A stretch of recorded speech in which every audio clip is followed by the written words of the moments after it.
O problema da obediência constitui uma das preocupações centrais da teoria política moderna. Apesar de já ter recebido um tratamento pelos teóricos da Reforma Protestante, o problema da obediência foi ganhar um estudo sistemático a partir das obras de John Locke. E além de Locke, Hobbes e Rousseau também refletiram sobre a desobediência legítima.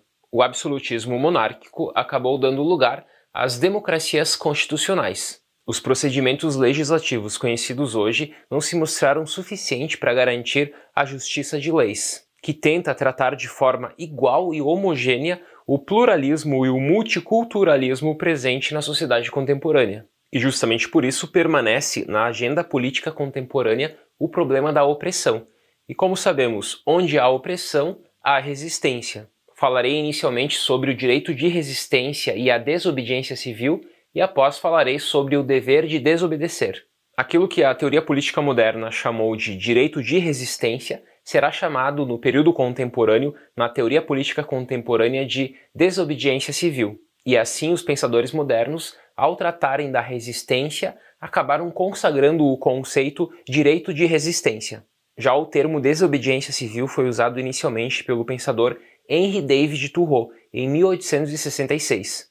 E essa mudança de denominação sobre esse conceito, que em sua essência permanece quase o mesmo, se justifica no mundo em que aqueles que desobedecem não são mais súditos, mas são cidadãos. E a ausência da palavra direito no uso contemporâneo, passando assim do direito de resistência à desobediência civil, pode ser justificada pelo fato de que hoje a desobediência civil não é pensada apenas num direito subjetivo, mas como um dever do cidadão. Apesar da essência dos dois conceitos ser a mesma, podemos destacar aqui algumas diferenças.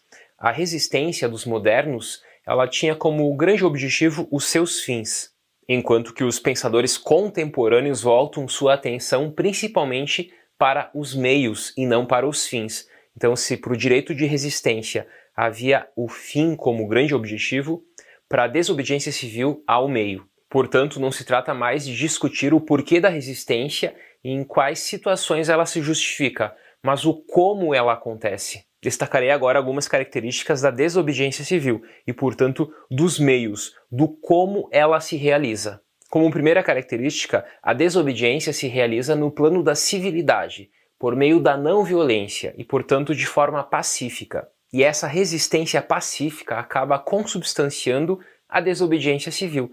E aqui nós podemos citar duas figuras históricas do século XX, Gandhi e Luther King. Gandhi em sua oposição ao domínio britânico na Índia, e Luther King, líder do movimento dos direitos civis nos Estados Unidos. E justamente por meio dessas duas figuras históricas, a maioria dos teóricos, ao tratar da desobediência civil, vincula a desobediência a uma resistência pacífica. Bobbio, por exemplo, diz que a desobediência civil é uma ação coletiva e pacífica. John Rawls fala da desobediência a partir de três condições. Primeira condição, quando há uma injustiça substancial e clara. Segunda condição, quando todos os recursos tenham sido feitos. E terceira, quando não existem muitos outros grupos minoritários com queixas semelhantes. Hannah Arendt também parte dessa concepção pacífica para distinguir desobediência civil de revolução.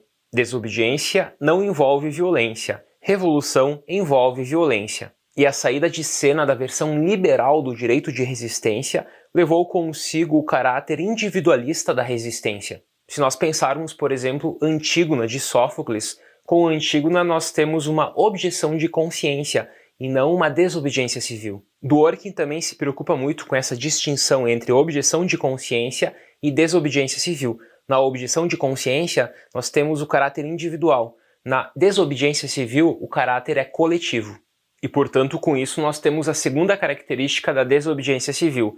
Ela é coletiva. Assim, nós temos que a desobediência é não violenta e coletiva. E essa dimensão coletiva que a resistência assume no mundo contemporâneo por meio da desobediência civil mostra o sucesso dos seus efeitos. E explica o uso frequente da desobediência civil por parte de grupos minoritários durante o século XX. Citando Hannah Arendt, o desobediente civil nunca existe como um indivíduo único.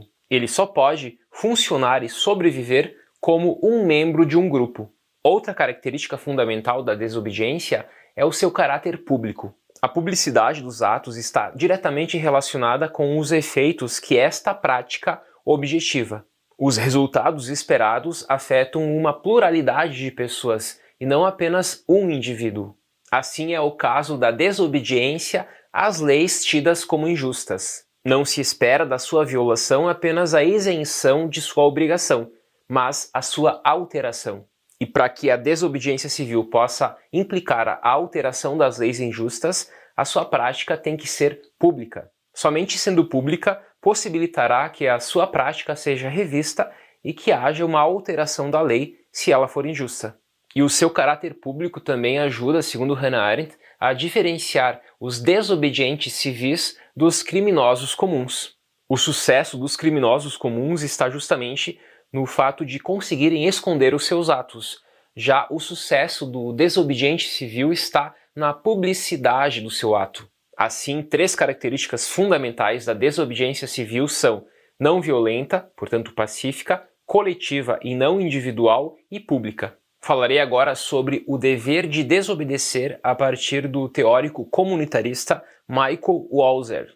A desobediência, diz ele, é um dever e não um direito. Os seus traços comunitaristas vinculam a desobediência não com indivíduos, mas com pequenos grupos, nos quais valores comuns são compartilhados. Walzer acredita que o consenso e a intencionalidade sejam mais fortes em pequenos grupos, de modo que as obrigações que deles derivam são maiores do que as obrigações de grandes grupos. E quando falamos de grandes grupos, podemos citar, por exemplo, o Estado. Isso porque a participação de grupos pequenos representa frequentemente um ato voluntário de escolha, enquanto a nacionalidade, a religião, por exemplo, consistem em um título herdado. Eu não escolho onde nascer, o país, a religião, a língua, mas escolho sim participar de certos grupos. E o dever de desobedecer surge quando as obrigações assumidas em um grupo pequeno entram em conflito com as obrigações assumidas em um grupo maior, geralmente o Estado. Essa desobediência afasta-se da ideia de revolução e é civil na medida em que não desafia a existência do Estado. Seu objetivo é questionar a autoridade estatal em apenas algumas circunstâncias, em apenas algumas situações. Walzer define a desobediência da seguinte forma: uma expressão por meio da ação de uma reivindicação parcial contra o Estado. E são 2 os tipos de reivindicações parciais que pequenos grupos podem assumir contra o Estado. Primeiro, na afirmação de que o Estado não pode fazer determinado tipo de exigência a ninguém. E segundo, na afirmação de que os membros de pequenos grupos estão isentos de determinadas obrigações em relação ao Estado. E essa preocupação com grupos minoritários acaba corroborando a vinculação da desobediência com o coletivo. A desobediência, sim, é justificada pelos valores do grupo e pelos compromissos do grupo. Assim, em muitos casos, membros de um grupo são, por um lado, obrigados a obedecer por fazerem parte do grupo. São, portanto, os esforços comuns dos participantes que sustentam os atos da desobediência civil e não os seus direitos individuais. Walzer acredita que a cooperação seja um incentivo para o engajamento. Além do medo da morte, os indivíduos que se rebelam têm também, geralmente, medo da solidão. E isso acaba explicando outro pressuposto da desobediência, que é a necessidade da conscientização contínua do indivíduo que faz parte dessa desobediência. Assim, além de não violenta, coletiva e pública, a desobediência deve ser uma prática sempre justificada e consciente. A seriedade moral assumida pelo grupo dos desobedientes pode ser vista na publicidade dos seus atos. Mas a publicidade dos seus atos não exclui a necessidade de justificá-los. E aos cidadãos que permanecem obedientes e, portanto, não fazem parte do grupo dos desobedientes, são os que merecem, primeiramente, a justificação dos atos dos desobedientes. Porém, apesar dessas características citadas, como uma delas a não violência, Walzer chega a afirmar que a não violência é preferível, mas é irrealista. Há situações, diz ele, que é politicamente impossível excluir o uso da força. Ou ainda, há momentos em que o uso da força por parte dos desobedientes é moralmente justificada. Assim, as definições que insistem na não violência, diz ele, são enganosas, porque ignoram o efeito poderoso da desobediência sobre observadores inocentes. E ignoram também a violência real que os atos de desobediência provocam, principalmente por parte da polícia. Novamente, diz Walser que é dever das minorias oprimidas desobedecer, e a desobediência não exclui o uso da força. Se nós pensarmos o caso recente de George Floyd, o caso dos negros americanos, ou mesmo o caso dos negros brasileiros, Walser diria que essas pessoas negras, George Floyd, por exemplo, sofre uma opressão popular. A democracia americana, diz Walser, apenas pode ser considerada do ponto de vista formal. E a pergunta que eu faço é, a democracia brasileira também pode ser considerada apenas do ponto de vista formal? Uma maioria branca nos Estados Unidos, no Brasil, cujos membros são substantivamente livres e iguais, contrapõe-se uma minoria negra destituída de direitos, relegada tão somente a uma proteção formal. E a superação dessa situação só se daria por meio de uma luta política. Luta essa empreendida pelo próprio oprimido, diz Walser, e não por terceiros que tomam para si a causa minoritária. Cito Michael Walser: para alcançar a emancipação, os oprimidos têm de explorar as simulações democráticas da maioria. Devem conspirar sempre que a lei o permitir, visando a agitação pública e ação em larga escala. E devem infringir a lei sempre que necessário, apenas para aumentar as suas chances. E a medida da resistência das minorias oprimidas deve ser proporcional à injustiça que elas sofrem. E isso acaba, segundo Walser, justificando até mesmo o uso da força. Se o uso da força é proporcional àquilo que elas sofrem, à opressão que elas sofrem, o uso da força pelas minorias é justificável. Claro que a visão clássica da desobediência civil destaca a não violência. Autores como Bobbio e personagens históricos como Gandhi e Luther King destacaram isso. Walser, por outro lado, destaca o aspecto e a necessidade da violência na desobediência civil. Para finalizar, citarei mais uma vez o autor.